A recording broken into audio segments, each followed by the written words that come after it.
David's eyes opened in the stillness of pre-dawn.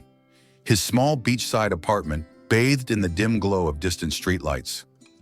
The soft crashing of waves outside was a constant rhythm that both soothed and reminded him of the heavy burdens he carried. He lay there for a moment, staring at the faint light creeping through the window, willing himself to get up and face another day.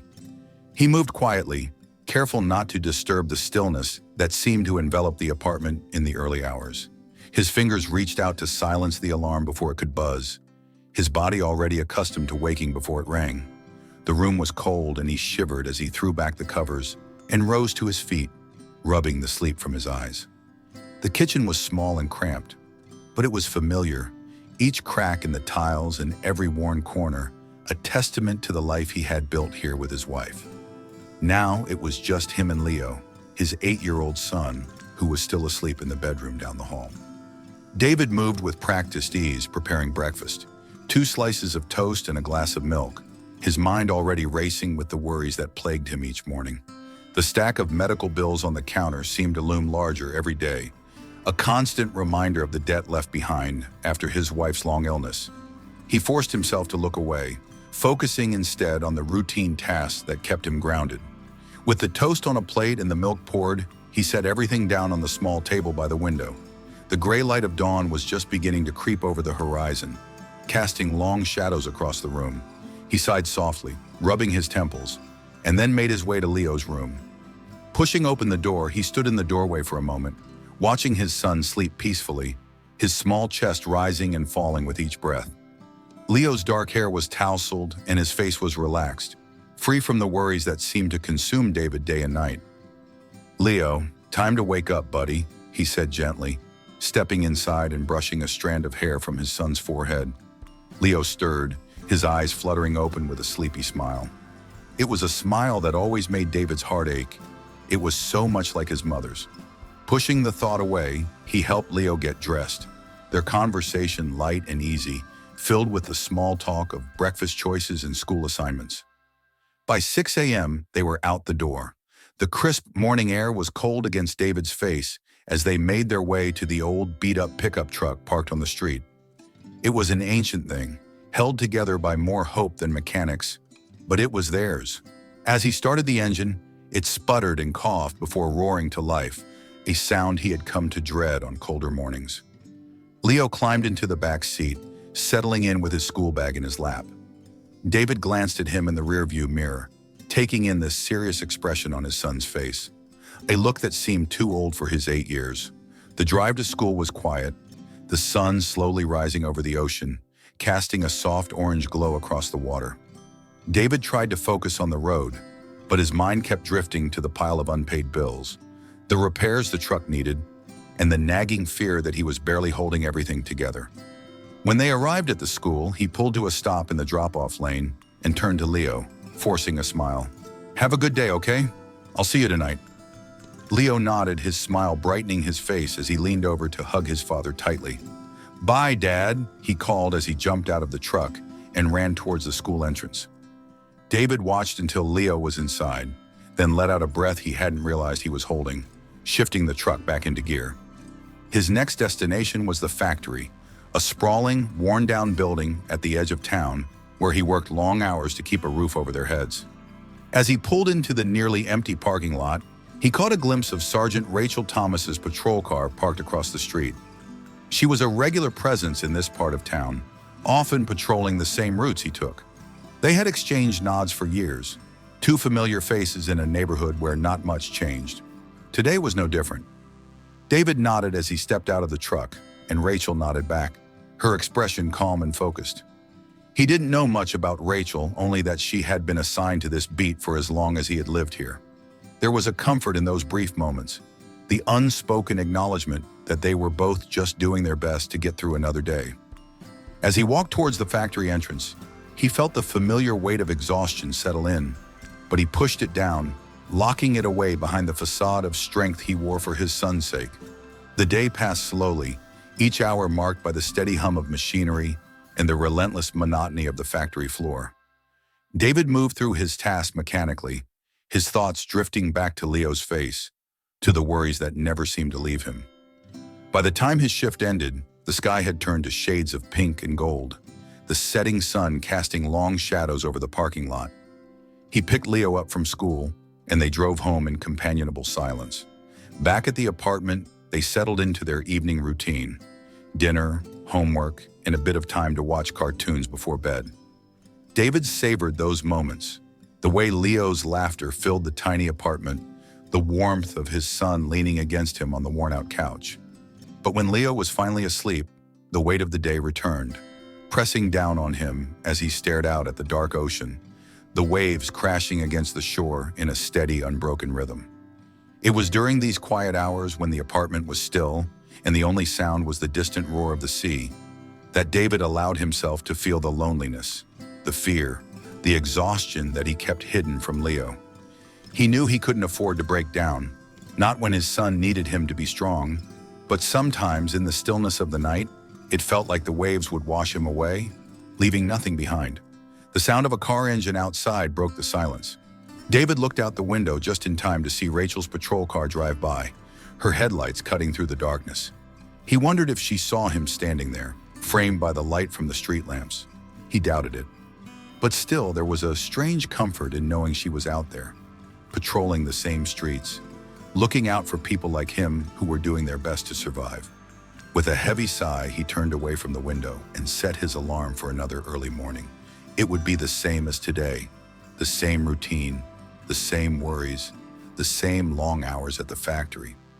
But as long as Leo was safe, as long as his son had a chance at a better life, it was all worth it. David lay back on his bed, listening to the sound of the waves outside, and closed his eyes. For now, the world was quiet, and that was enough. Rachel Thomas had been patrolling the coastal neighborhood for years, enough to know the familiar faces of the early risers, the shopkeepers, and the quiet residents who kept to themselves. Each morning, she watched the town wake up, the sun gradually illuminating the streets and buildings, giving the aging community a soft, golden glow. It was during these moments of stillness, as the first light touched the waves, that Rachel often noticed David, always alone, his posture tense and weary, like a man shouldering an invisible weight. David's morning routine became a familiar sight. The way he walked with his head slightly bowed, shoulders hunched against the cold coastal breeze, hands shoved deep into the pockets of his worn jacket. Sometimes she would see him sitting on the same weathered park bench by the shore, staring blankly at the ocean. It was as if the horizon held answers that he was desperate to find, or perhaps it was the only place he allowed himself to breathe freely. Rachel's patrol car would pass by slowly, her eyes catching the distant, faraway look on his face. Always the same vacant expression, like he was somewhere far away, lost in thoughts that never seemed to give him peace. There were days she wanted to stop and ask him if he was okay, but she didn't. Something about his solitary figure, hunched and brooding against the backdrop of the endless waves, held her back. It was clear that David wasn't the type to ask for help or even to accept it willingly. Still, she couldn't shake the feeling that there was more to his story, that the weight he carried was heavier than what most people could handle alone.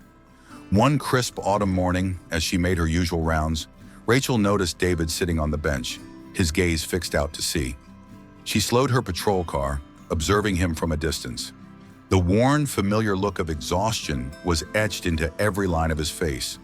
A moment later, he stood, brushing the sand from his clothes, and walked toward the factory on the far end of town. Rachel lingered for a second longer, watching him disappear into the distance. There was something about him that she couldn't ignore, a sense of kinship she hadn't felt in a long time. Rachel's past wasn't something she often spoke about, not even to her closest friends on the force. Growing up, her family had struggled with financial instability. Her father's unexpected illness had left them teetering on the edge of poverty, forcing her mother to work long hours while Rachel took care of her younger siblings. She knew what it was like to feel powerless, to watch someone you loved deteriorate while the bills piled up and the anxiety never let up. Perhaps that was why she found herself thinking about David more often than she should have, even when she was off duty. One evening, after finishing a long shift, she spotted him again. This time, he was slumped on the bench, his body angled awkwardly, eyes closed. It took Rachel a moment to realize he wasn't just resting.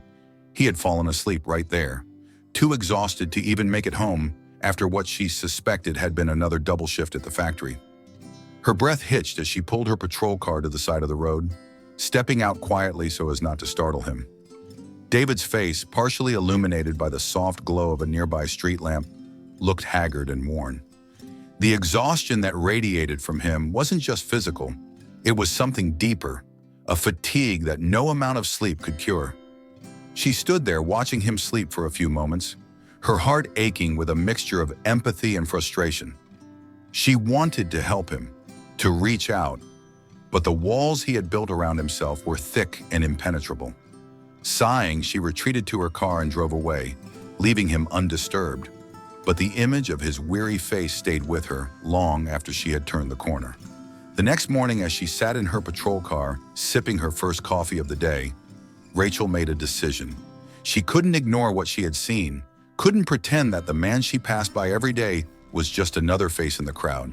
She needed to understand what was going on behind those tired eyes and maybe, just maybe, find a way to help him. The following weeks, she started asking quiet questions, speaking with people in the neighborhood who might know more about David and his situation. At first, the answers were vague and hesitant. David kept to himself, they said. He wasn't unfriendly, but he never seemed to linger long enough to form close bonds. He was a hard worker, that much was clear, but something had changed in him after his wife's passing. Those who remembered the cheerful, optimistic man he used to be said that he'd become more withdrawn, more serious. The sparkle in his eyes had faded, replaced by a dull, tired gaze that rarely seemed to focus on anything for too long. His life had become about survival, not living. It was the elderly woman who owned the small grocery store at the corner who offered the most insight. "He's doing the best he can, that man," she said one morning as Rachel paid for her coffee. "He's got a boy, you know. Leo, his name is. Sweet kid, but quiet. David's always in here, buying the cheapest things he can get away with. He's proud, though. Doesn't like charity. I tried to give him a few extras once when he came in, but he refused. Said he couldn't accept anything he didn't pay for himself." Broke my heart, it did. Rachel listened intently, her fingers tightening around the warm cup in her hands. "Do you know if he has any family in the area? Someone who could help him?" The woman shook her head, her expression sad. "No family that I know of. He moved here with his wife a few years ago. After she passed, it's been just him and the boy. I don't think he has anyone left." Rachel thanked her, leaving the store with a heavier heart than she had entered it.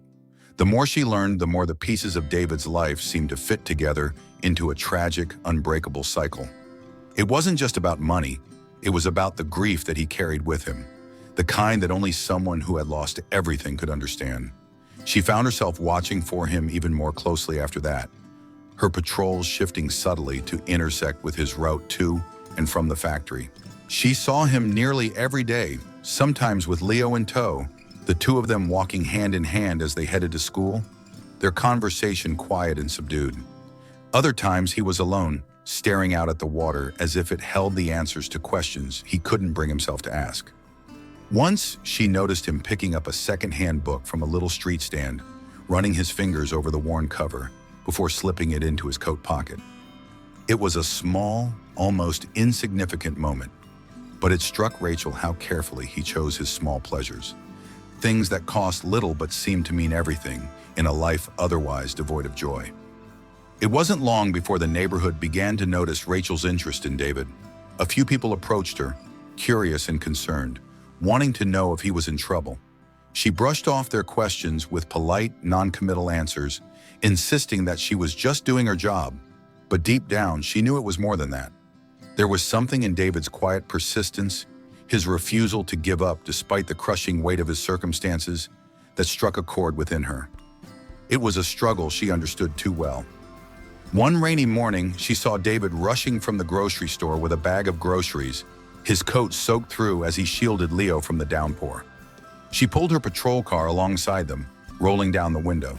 "Need a ride?" she called, her voice calm but firm. David glanced at her, hesitating for a moment before shaking his head.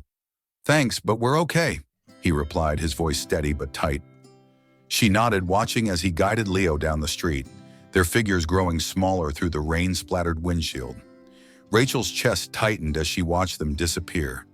She knew that pride was what kept him from accepting her offer, but she couldn't help the worry that gnawed at her. How long could he keep this up? How long could anyone fight the battles he was facing without breaking? Weeks turned into months, and Rachel's observations became less about curiosity and more about genuine concern. She wanted to help, but every time she tried to get close, David pulled away, keeping their interactions polite and distant. It was clear he didn't want sympathy, and she respected that, even if it frustrated her. She started leaving small, anonymous gestures instead.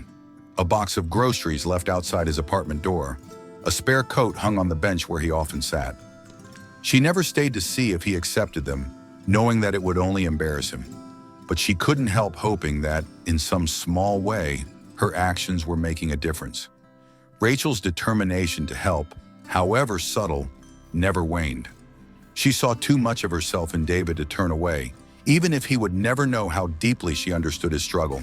She had been in his place once, feeling alone, overwhelmed, and drowning in responsibilities that no one else could see. But someone had reached out to her back then, had pulled her back from the edge, and she couldn't ignore the chance to do the same for him. Her connection to David was unspoken, a silent understanding that seemed to pass between them every time they exchanged those brief, polite nods. It was a promise to watch, to care, and to be there if and when he was ready to accept the help he so desperately needed. As the winter months approached and the days grew shorter, Rachel found herself thinking about him more often, even when she was off duty. She didn't know if he would ever let her in, but she knew one thing for certain. She would keep trying, no matter how long it took. The coastal neighborhood was full of stories like David's, people who carried their burdens in silence, who kept their struggles hidden behind closed doors and quiet smiles. Rachel had seen it all before, but something about David's story resonated with her in a way she couldn't ignore. She didn't know what the future held for him, but she was determined to be a part of it, to do what she could to make sure he and Leo had a fighting chance. For now, she would keep watching, keep waiting, and keep hoping that one day he would understand that he didn't have to face it all alone.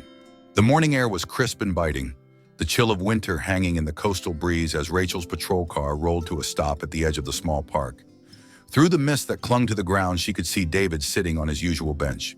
He was hunched over, his hands buried deep in the pockets of his thin, worn-out coat. From a distance, he looked like a man lost in a sea of his own thoughts, his gaze fixed on the empty horizon where the gray sky met the restless ocean. Rachel hesitated for a moment, gripping the steering wheel as doubt flickered in her mind. She had seen David like this so many times, always alone, always distant, like he was carrying the weight of the world on his shoulders. She had spent weeks watching him from afar, learning bits and pieces about his life through the observations of others. But she knew that none of it would matter unless she took a step closer. Today she decided she was going to try to break through the walls he had so carefully constructed.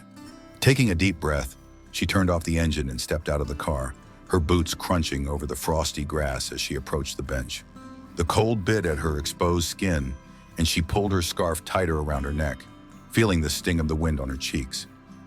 David didn't look up as she approached, and she cleared her throat softly to get his attention. He glanced up, startled, his eyes wide with surprise as he recognized her. "Morning," she said, offering him a tentative smile. "Mind if I join you?" David hesitated, his brow furrowing, as if he wasn't sure what to make of her sudden appearance. Sure," he replied, shifting slightly to make room, though he didn't seem entirely comfortable with the intrusion. Rachel sat down, the cold of the bench seeping through her uniform. They sat in silence for a moment, the only sound the distant roar of the waves crashing against the shore. She could feel his unease, the way he seemed to be waiting for her to say something, but she didn't rush it. Instead, she simply sat with him, letting the silence settle between them. "Cold morning, huh?" she said finally, breaking the stillness with a casual observation. David shrugged. "It's not so bad," he muttered, his voice low and detached, his eyes never leaving the ocean. Rachel tried again, this time with more intention. I was just heading over to the diner for a cup of coffee. How about you join me? My treat. David's eyes flickered toward her for the briefest of moments, then away again. He seemed to be weighing her words, his reluctance evident. I don't think so, he said, his tone polite but firm. I should be getting to work soon. It's just a quick coffee, she pressed, her voice gentle but insistent. It's freezing out here, and it'd be nice to get out of the cold for a few minutes.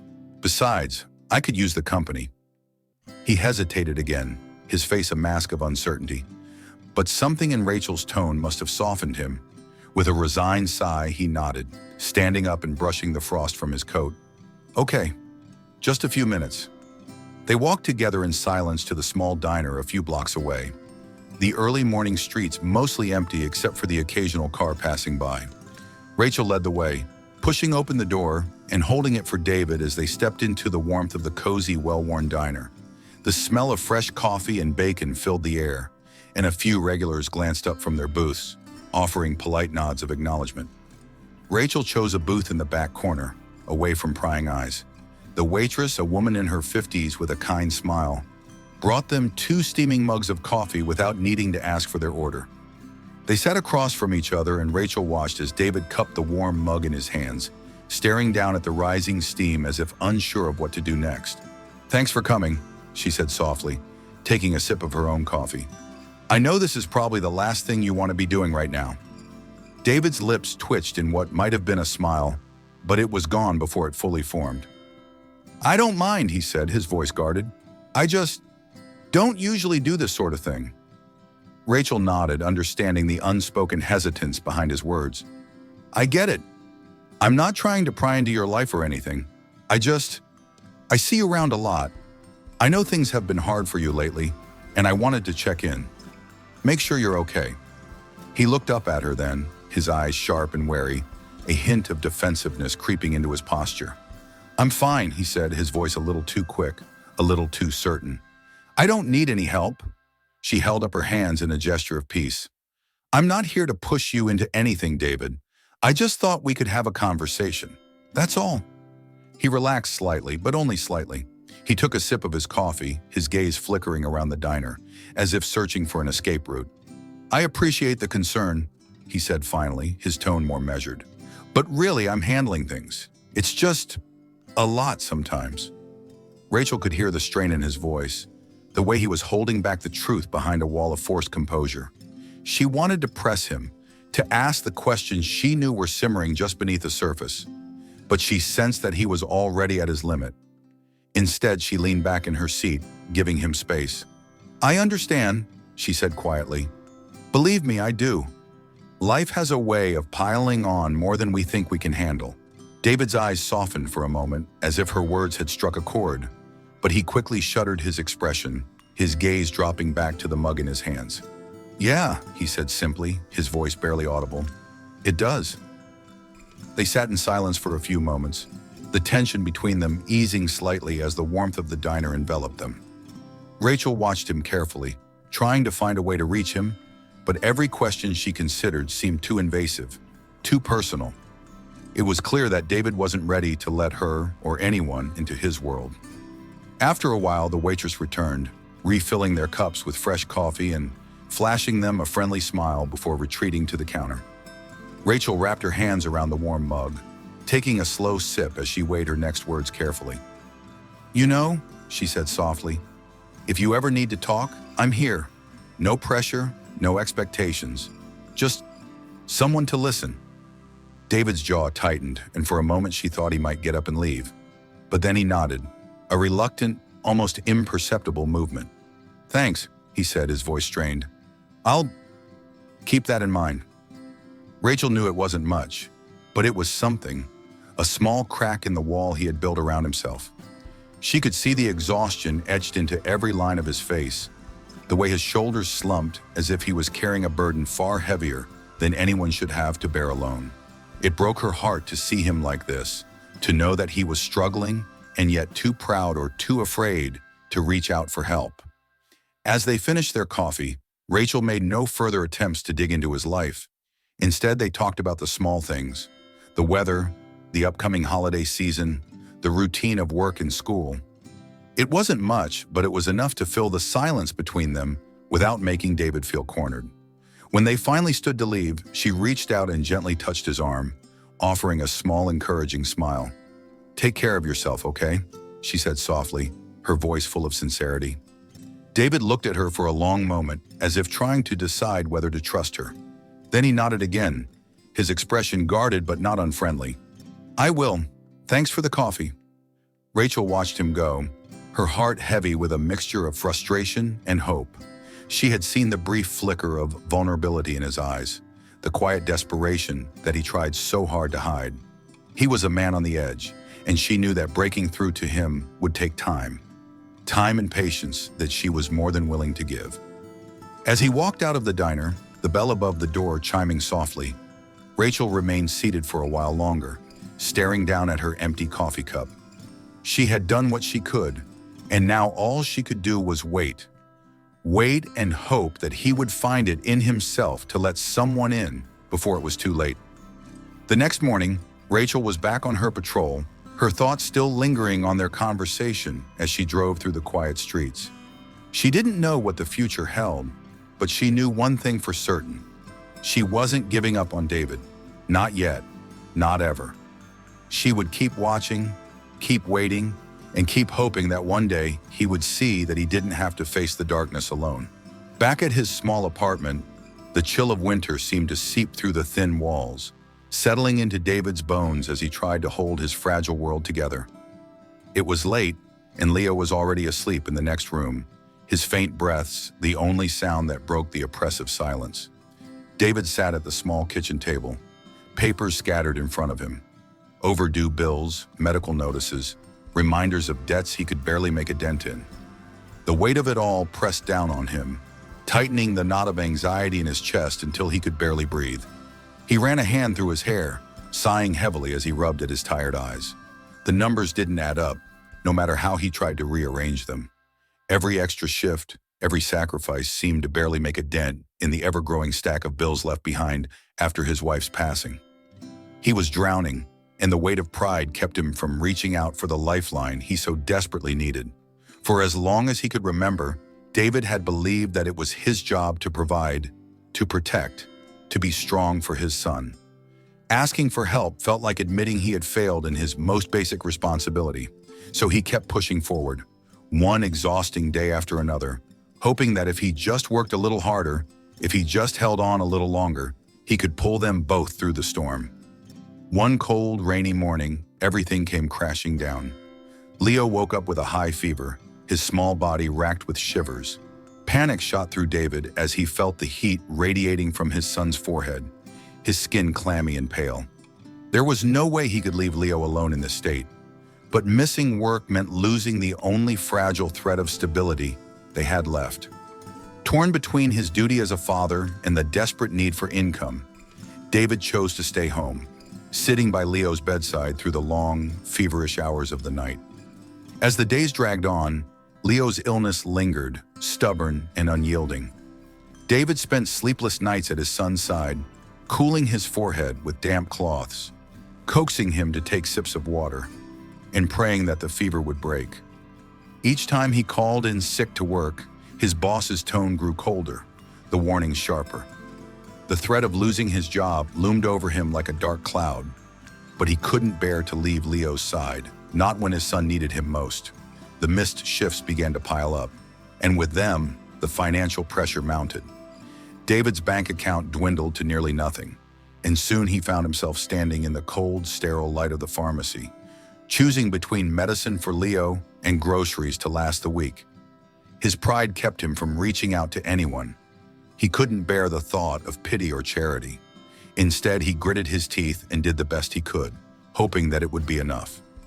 Rachel noticed his absence almost immediately. Days passed without her seeing him on the usual routes.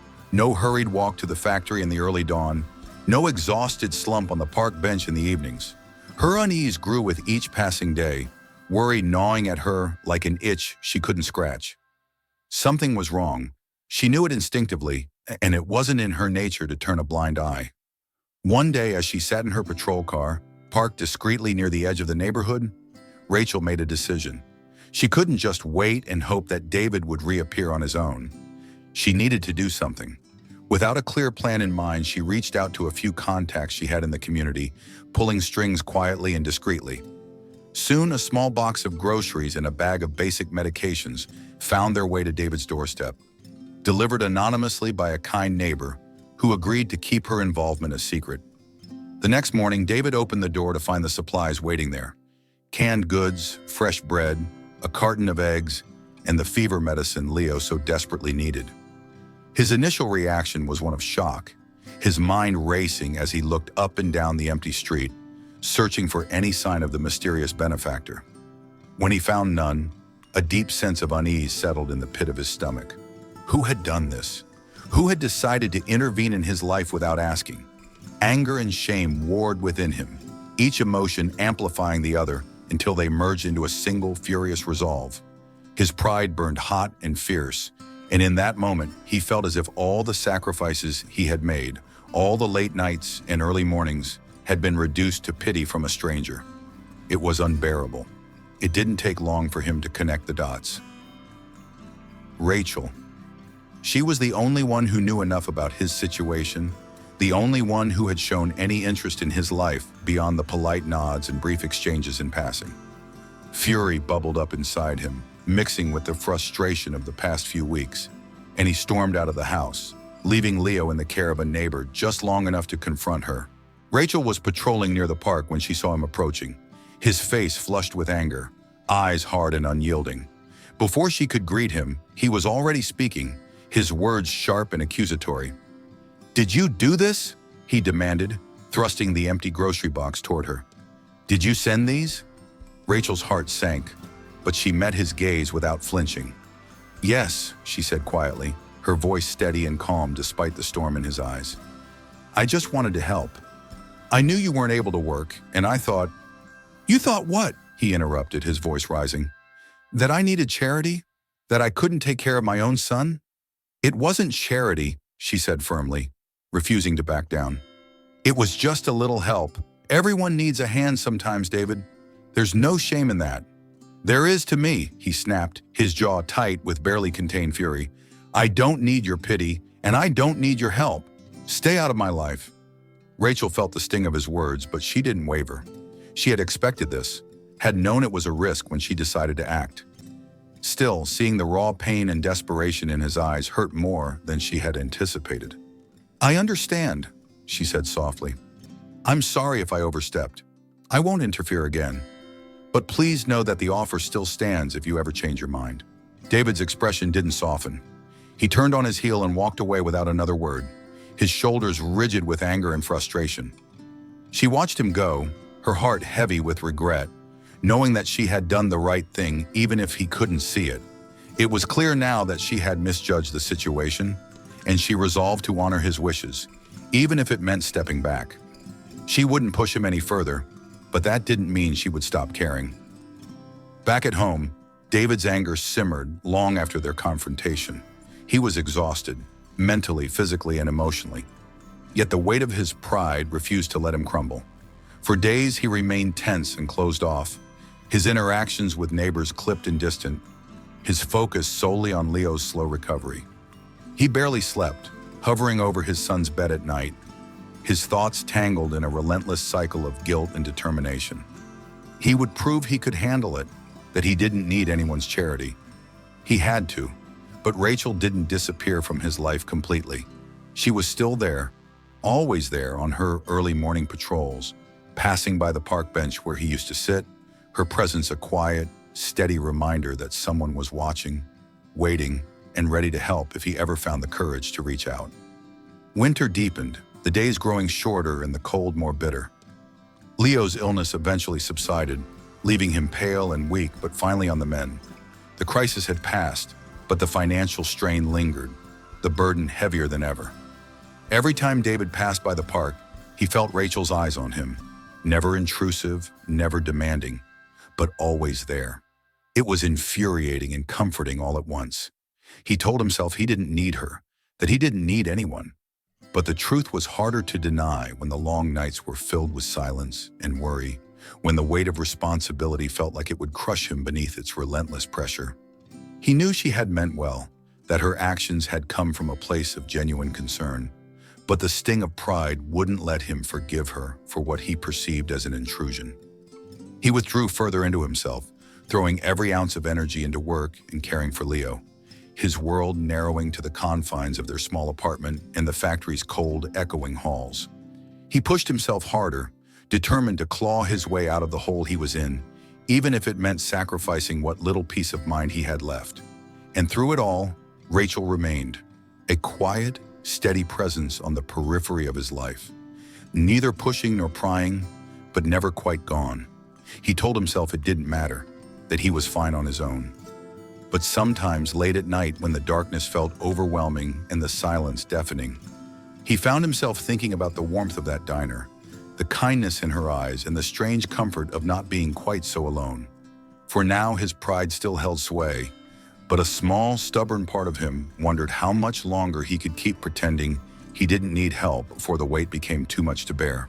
Winter was in full force, casting a heavy chill over the coastal town as David pushed through another grueling shift at the factory. The frigid air bit through his thin work jacket, but he barely felt it, too consumed by the constant pressure of balancing work and fatherhood. His mind was occupied with thoughts of Leo, who was finally getting better, although still pale and fragile from the lingering effects of his illness. David's thoughts were so preoccupied that he barely noticed the growing layer of ice on the factory floor, until it was too late. In a split second, David's foot slipped and the world tilted sharply. He tried to catch himself, but his ankle twisted painfully beneath him, sending him sprawling to the ground with a jarring thud. A sharp, blinding pain shot up his leg, and he cried out, clutching his ankle as agony pulsed through his body. Workers nearby rushed to his side, their concerned faces blurring as the pain intensified. Within minutes, the factory manager arrived, calling for an ambulance. David's vision swam, and his breath came in short, panicked gasps. He had to stay calm. He couldn't afford a hospital visit, couldn't afford to miss work, couldn't afford any more setbacks. But the pain was relentless, and soon the cold, metallic walls of the factory faded into darkness. David woke to the sterile smell of antiseptic and the soft beep of a heart monitor. Disoriented, he blinked against the harsh hospital lights, his mind struggling to piece together what had happened. A nurse hovered over him, checking his vitals, and when she noticed he was awake, she offered a reassuring smile. "You're in the hospital, Mr. Bennett," she said gently. "You had a fall at the factory. Your ankle's broken, but you'll be okay. You just need some rest." Panic set in as her words sank in. A broken ankle meant he couldn't work, couldn't provide for Leo, couldn't pay the bills that were already drowning him. He struggled to sit up, wincing as the pain flared. "No, I can't stay here," he said, his voice hoarse with desperation. "I need to get back to work." The nurse's expression softened with sympathy, and she gently pushed him back against the pillows. "You're not going anywhere just yet," she said firmly. "You need to heal." David lay back, staring at the ceiling, a wave of despair crashing over him. He had worked so hard to keep everything together, to manage on his own without help, and now it felt like it was all unraveling. Rachel heard about the accident 2 days later, when one of the factory workers, a local she knew from her patrols, mentioned it in passing. Her heart sank as she imagined David alone in a hospital room, overwhelmed by worry for his son and what would come next. She knew without a doubt that this was the breaking point. David's pride had kept him from accepting help before, but now he had no choice. He was trapped, and the fragile stability he had fought so hard to maintain was crumbling. This time, Rachel didn't hesitate. She knew he wouldn't want her intervention, but she also knew he didn't have the strength to refuse what he couldn't deny he needed. She drove to Leo's school, her mind racing with plans. Inside the principal's office, she explained the situation, outlining her idea for a community fundraiser to support David while he recovered. The principal listened, her eyes growing wider with each word. "I've seen him dropping off his son," the principal said, a note of sadness in her voice. "He's a good father. He always looks so tired, but he never misses a day." Rachel nodded. "Exactly. He's been carrying this burden alone for too long. It's time we showed him he doesn't have to." The principal agreed without hesitation, And within days, word of the fundraiser spread throughout the neighborhood. Parents at the school, local business owners, and community members rallied together, eager to contribute. Donations of food, clothes, and money poured in as people from all walks of life chipped in what they could. The response was overwhelming, more than Rachel had ever expected. Leo's classmates made handmade cards, writing messages of encouragement for his father. Local restaurants offered free meals, and shops donated gift certificates.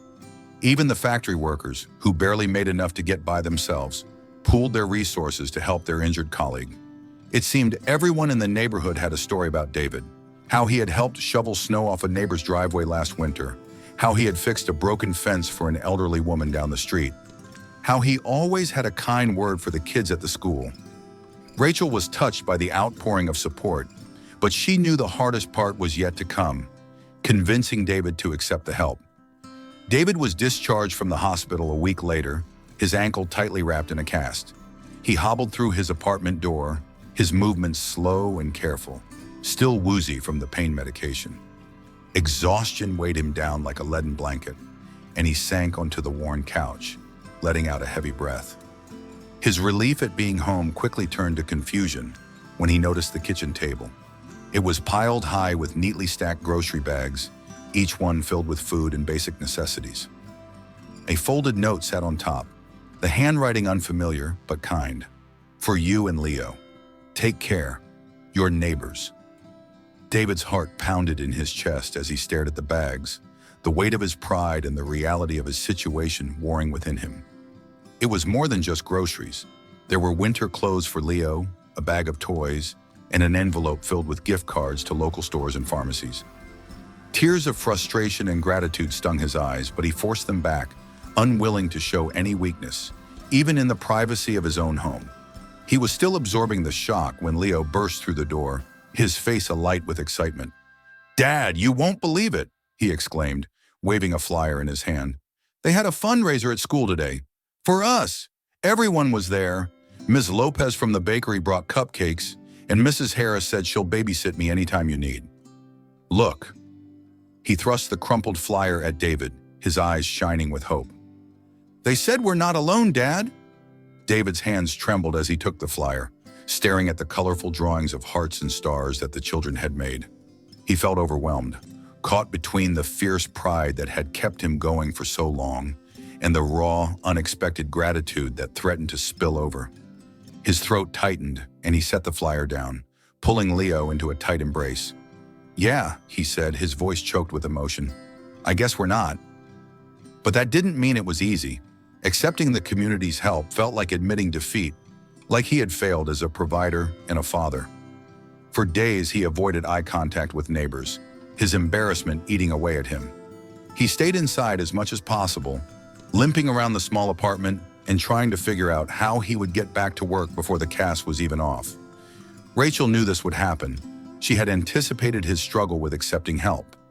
She continued her quiet support, organizing deliveries to his apartment without revealing her involvement, ensuring that the flow of assistance didn't overwhelm him. Her own relief was mixed with worry. Had she pushed too hard?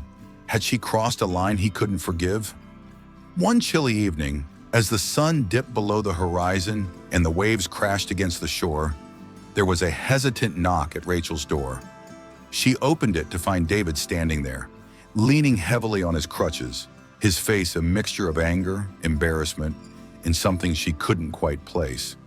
Perhaps a fragile, cautious gratitude. "I need to talk," he said, his voice rough and strained. Rachel stepped aside, letting him in, her heart pounding as she tried to read his expression.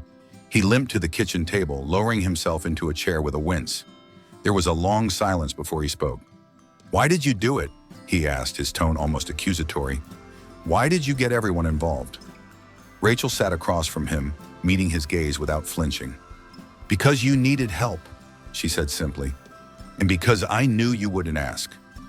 David's eyes narrowed, and she could see the tension in his jaw, the pride that had sustained him for so long, clashing with the harsh reality of his circumstances. "I never wanted any of this," he said, his voice shaking. "I don't want people feeling sorry for me." "It's not about pity," Rachel said, her voice firm and steady. "It's about support. It's about a community coming together for someone who's been a part of it for years. You've given so much to others, David. Now it's time for them to give back." He looked down at his hands, his shoulders slumping as the fight seemed to drain out of him. The anger in his eyes faded, replaced by a deep, weary resignation. "I don't know how to do this," he admitted, his voice barely a whisper. "I don't know how to accept help." Rachel's expression softened, and she reached across the table, placing her hand gently over his. "You don't have to know," she said softly. "You just have to let us be there for you, one step at a time." For a long moment they sat there in silence, the unspoken weight of all that had happened settling between them. And slowly, like the tide retreating from the shore, David nodded, his pride still bruised, but his heart just open enough to accept the kindness that had been offered. He still had a long road ahead, but for the first time in years, he wasn't walking it alone. David woke the next morning feeling a mixture of relief and apprehension, the events of the previous night still fresh in his mind. For years, he had built his identity around the idea of being a strong, self-reliant father who could handle anything thrown his way. But now, after the community's overwhelming display of generosity and Rachel's patient insistence that he didn't have to bear his burdens alone, something inside him had shifted. He wasn't entirely comfortable with it yet, but a part of him knew it was time to let go. Just a little. His first steps were tentative. At Leo's school, he lingered in the parking lot after dropping off his son, debating whether to join the community meeting that was about to start in the gymnasium. He felt awkward and out of place, his usual confidence shaken by the unfamiliarity of depending on others. But as he hesitated by the entrance, a friendly face emerged. Mrs. Harris, one of the parents who had helped organize the fundraiser.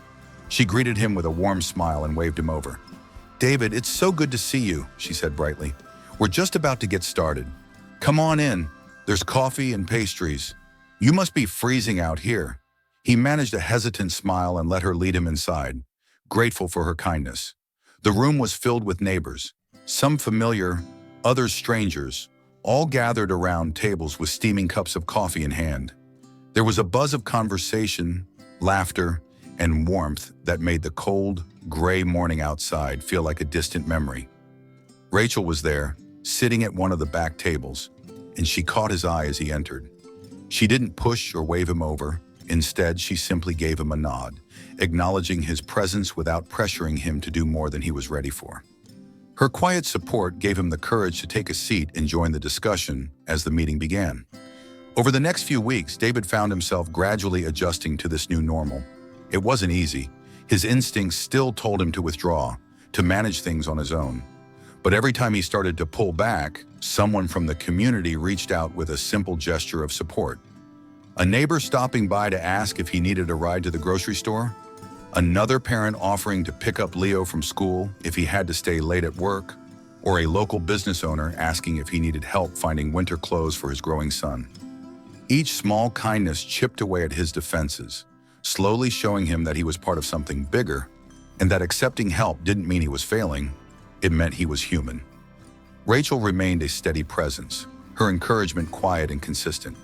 She invited him to a few informal gatherings, barbecues, game nights, and movie evenings, hosted by neighbors who were eager to welcome him into their lives. Though hesitant at first, David eventually accepted. He quickly discovered that these get-togethers were about more than just entertainment. They were about building relationships and forming connections that went beyond casual acquaintance. It was a slow process, but he started to feel less like an outsider and more like a true part of the community. As winter began to thaw and the first hints of spring appeared, David found himself smiling more easily.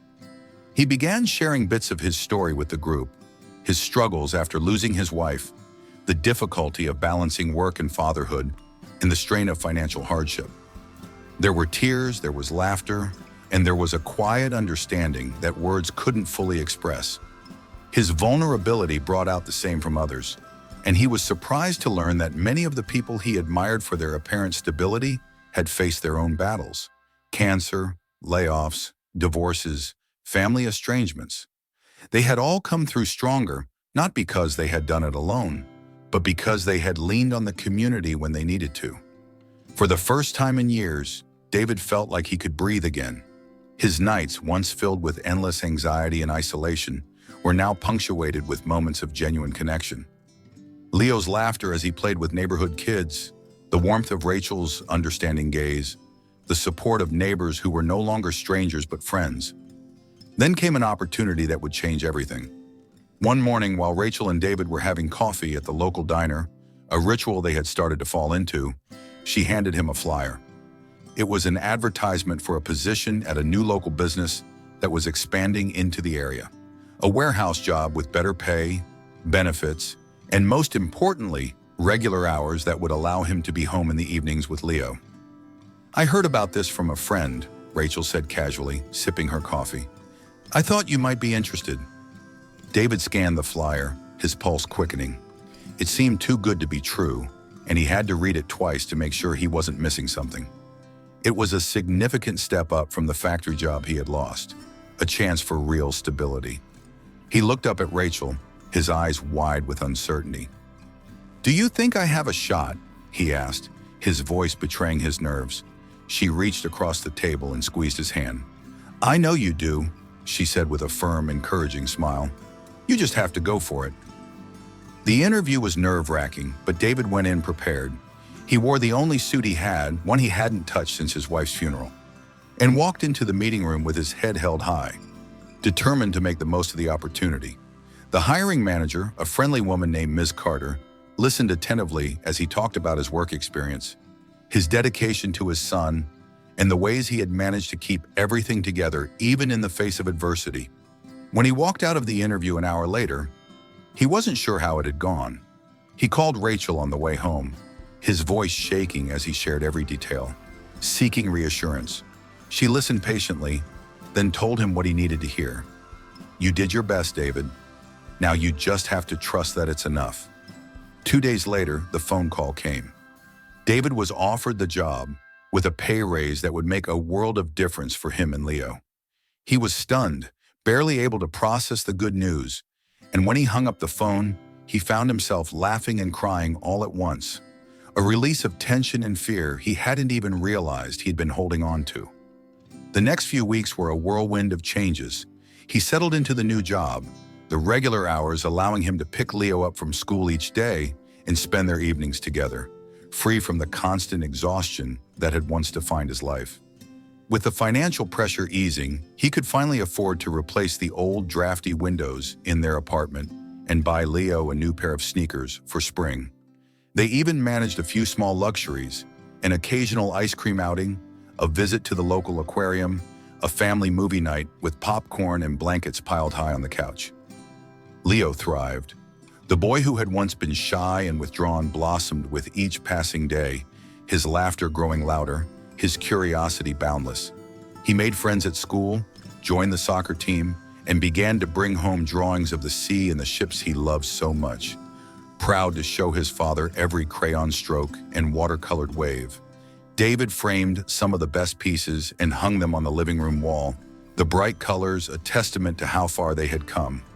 David attended his first parent-teacher conference that spring, walking through the school halls with a sense of pride and belonging he hadn't felt in years. Leo's teacher praised the boy's progress, noting how much more engaged and confident he had become since the previous year. "He's doing great," she said with a warm smile, "and it's clear he has a wonderful father who supports him." David's eyes stung with unexpected emotion, and he thanked her, his voice catching slightly. He hadn't felt like a wonderful father for a long time, but hearing it from someone else, someone who saw Leo's potential, made him realize just how far he had come. He had survived, and not only that, he had begun to thrive. Rachel watched from a distance as David's life slowly pieced itself back together, a quiet satisfaction settling in her heart. She had never doubted his strength, and seeing him finally believe in it himself was more rewarding than she could have imagined. They continued to meet for coffee, but their conversations were lighter now, filled with jokes, shared stories, and the comfortable silences of friends who had weathered a storm together. One warm summer evening, as the sun set over the horizon, casting a golden glow over the beach, Rachel and David sat on a picnic blanket with Leo, enjoying a community barbecue hosted by the neighborhood. The air was filled with laughter, the smell of grilled food, and the sound of waves crashing against the shore. Leo ran off with a group of children, chasing a kite that danced in the breeze, his shouts of joy echoing in the air. David watched him go, his eyes shining with pride and contentment, and he turned to Rachel with a smile that was no longer burdened by the weight of the past. "Thank you," he said quietly, his voice full of sincerity, "for everything." Rachel shook her head, her own eyes glistening. "You don't have to thank me," she said. "You did this, David. You took the first step." He nodded, understanding what she meant. He had made the choice to let others in, to accept the help that had always been there, waiting. It wasn't easy, but it was worth it.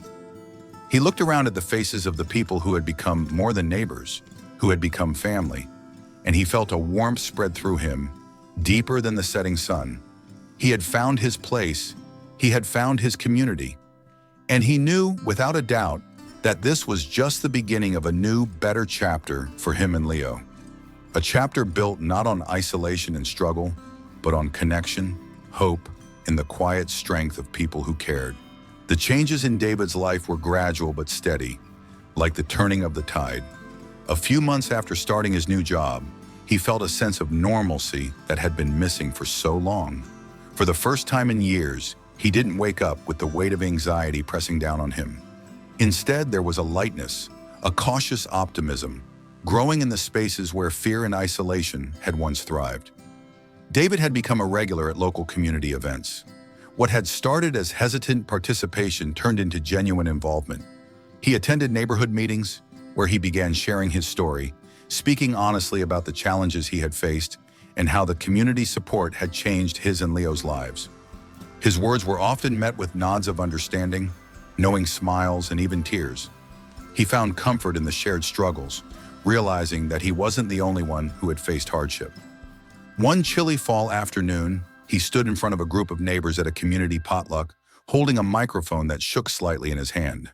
His palms were damp, and he felt the familiar tightness in his chest that always came before he spoke publicly.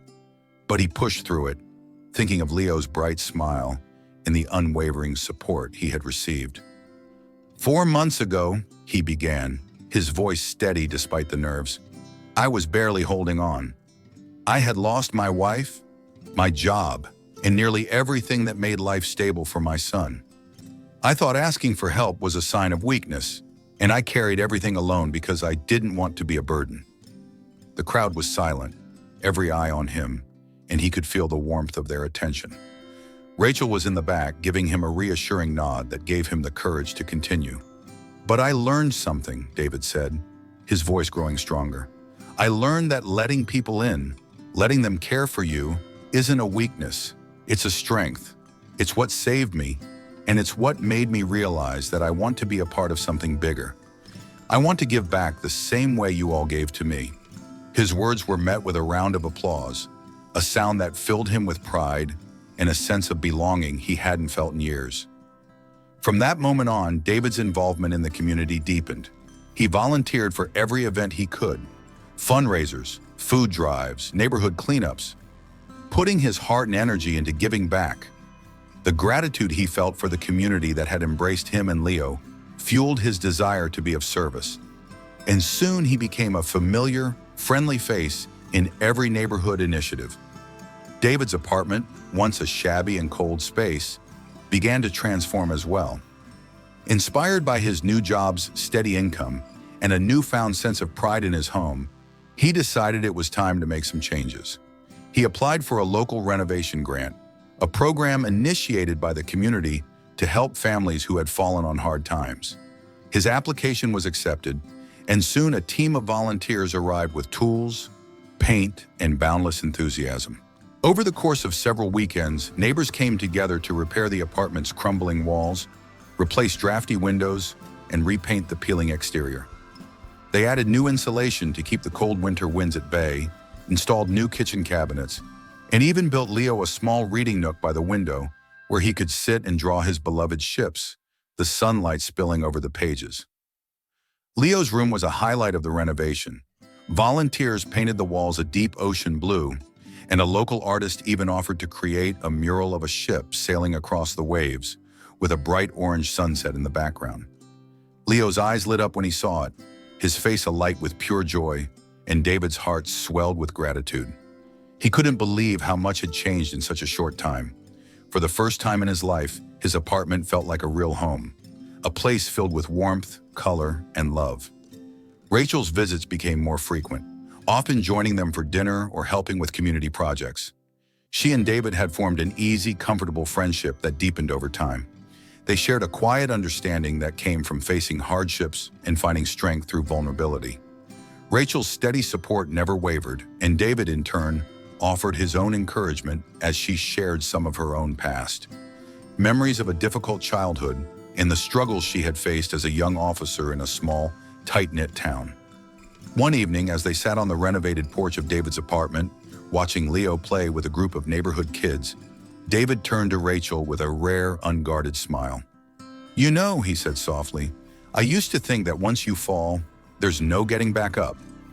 I thought that once you've lost everything, it's gone for good."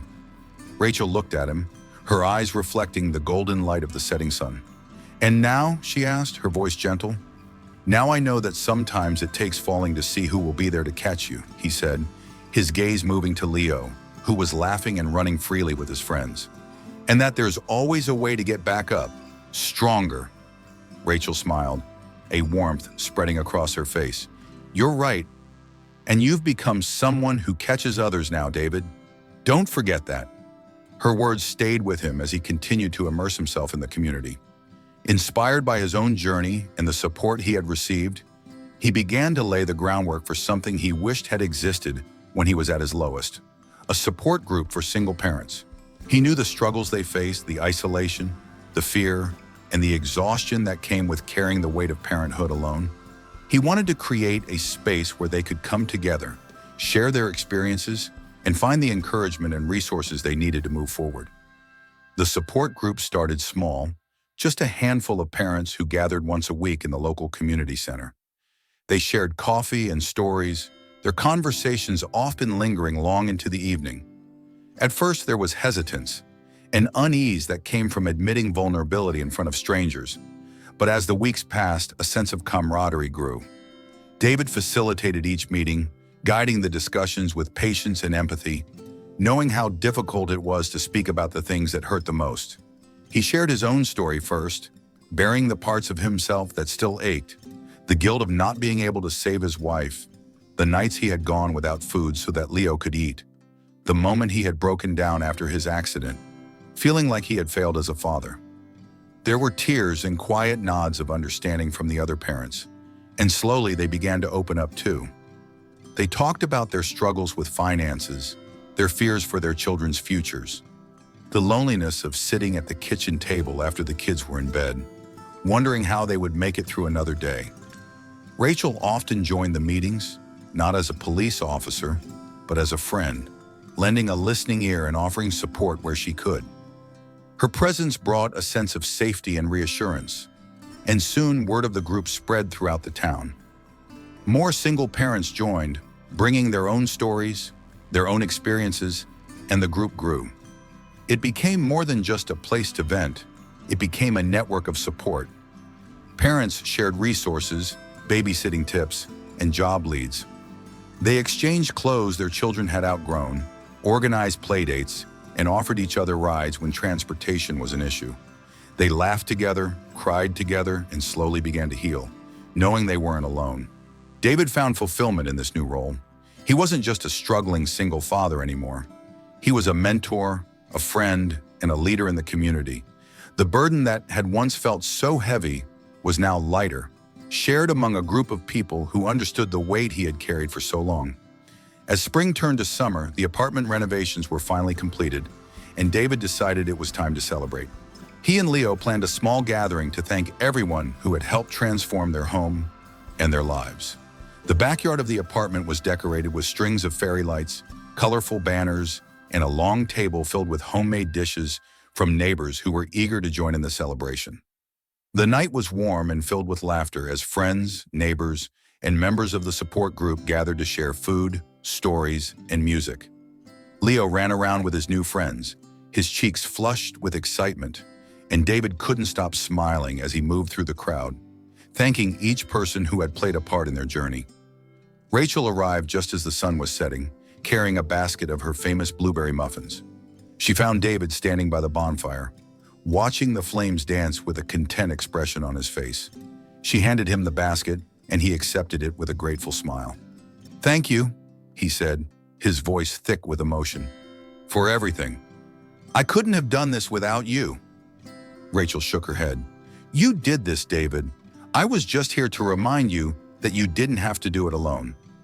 They stood together in the glow of the firelight, surrounded by the warmth of the community that had become their family. David knew that life would never be without challenges, but he also knew he had built something lasting, something stronger than the hardship that had once defined him.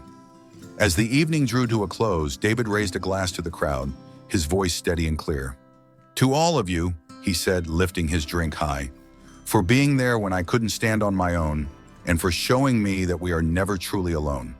This community is what gave me back my life, and I will spend the rest of my days paying it forward. Thank you for everything." The cheers and applause that followed were deafening, echoing into the night, and David felt a surge of pride and gratitude that left him breathless. He had come so far, from a man struggling in the darkness to someone who had found his place in the light, surrounded by people who believed in him.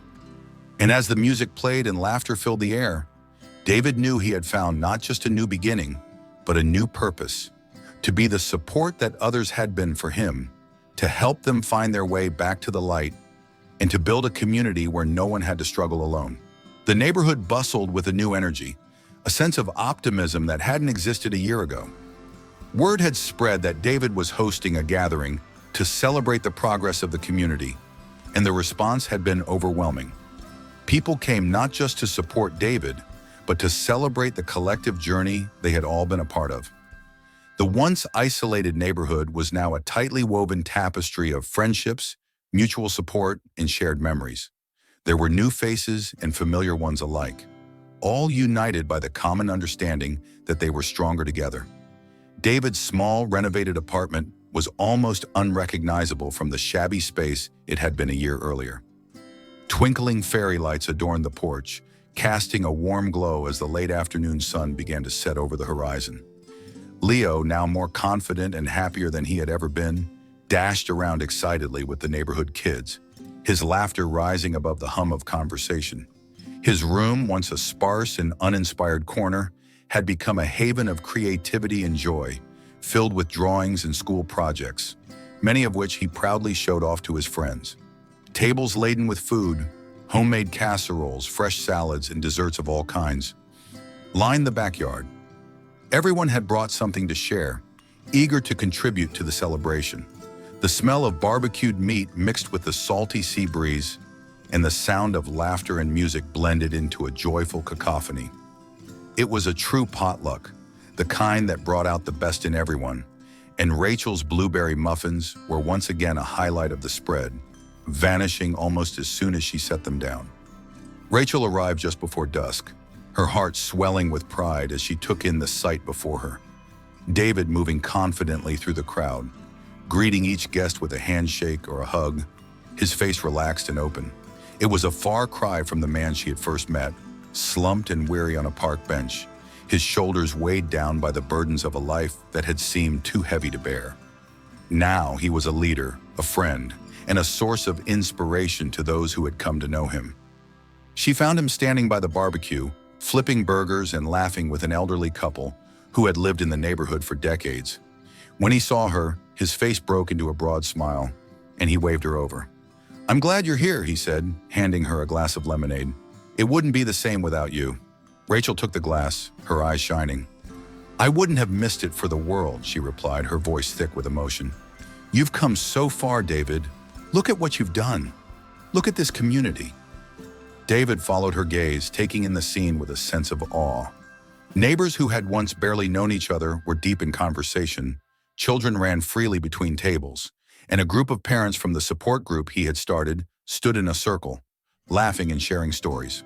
The space was filled with warmth, not just from the setting sun, but from the connections they had all forged through their shared struggles and triumphs. As the evening wore on, David's moment to speak arrived. He had planned a short speech, but as he stood in front of the gathered crowd, the weight of the past year's journey washed over him, and he knew he had more to say. Rachel stood beside him, giving him a reassuring nod, and Leo, clutching his father's hand, looked up with admiration. David cleared his throat, the crowd falling silent as they turned to listen. "A year ago," he began, his voice steady but emotional, "I was at my lowest point. I didn't know how I was going to make it through another day. I was afraid I was alone, and I had lost faith in myself, in the future, and in others. I had pushed away help, convinced that accepting it meant I had failed." He paused, feeling the weight of the memories settle over him, but he didn't look away. This was his story, and he wanted them to understand it. The highs and the lows, the struggles and the successes. He wanted them to see the full picture, not just the part that had a happy ending. "But then," he continued, his voice growing stronger, "something incredible happened. A community that barely knew me refused to let me fall. You all saw someone who needed help, and you didn't hesitate. You reached out, you lifted me up, and you reminded me that I didn't have to face my struggles alone, and that's when everything changed." David's eyes scanned the crowd, landing on familiar faces, people who had brought him meals when he couldn't afford groceries, who had watched Leo when he had a job interview, who had sat beside him at support group meetings and shared their own stories of hardship and resilience. His voice wavered, but he pressed on, driven by the gratitude that had come to define his life. "I learned that accepting help isn't a sign of weakness," he said. "It's a sign of strength. It means you're human, and giving back, being there for someone else, that's what makes us a community. It's what turns hardship into hope, what takes isolation and transforms it into connection." A ripple of nods and murmurs spread through the crowd. There were tears in more than a few eyes, and Rachel felt a lump rise in her throat as she watched David speak with a conviction that had once seemed unimaginable. "This past year has taught me that no one should ever face hardship alone," David said, his gaze falling on Leo, who stood proudly beside him. "And that kindness, even in the smallest forms, has the power to change lives. It changed mine. It gave Leo and me a future, a brighter one than I ever could have imagined." He looked at Rachel then, and their eyes met. "And it's because of all of you," he said, his voice breaking. "Thank you for everything." The applause was deafening, echoing off the walls of the apartment and carrying into the night. Leo jumped up and down, his excitement infectious, and David's smile was brighter than the glow of the fairy lights that illuminated the gathering. He felt a deep, overwhelming sense of belonging, a feeling that had been missing for far too long. As the party continued, the mood remained jubilant. Music played, and people danced on the makeshift dance floor that had been set up in the backyard. Leo showed off his dance moves, much to the delight of the adults who cheered him on. David moved from conversation to conversation, sharing laughs and memories, his heart full of the warmth that only true community could provide. Rachel joined him as he took a brief break on the porch, the night cool and clear. She leaned against the railing, the distant sound of the waves crashing against the shore, a comforting presence. "You did it," she said softly, her gaze fixed on the party below. "You built something amazing." David shook his head. "We did it," he corrected, his voice filled with emotion. "I never could have done this without you, and without them." Rachel smiled. "It's funny, isn't it? How one small act, one decision to reach out, can lead to something this big. It's like a ripple that grows and grows until it becomes a wave." David nodded, understanding exactly what she meant.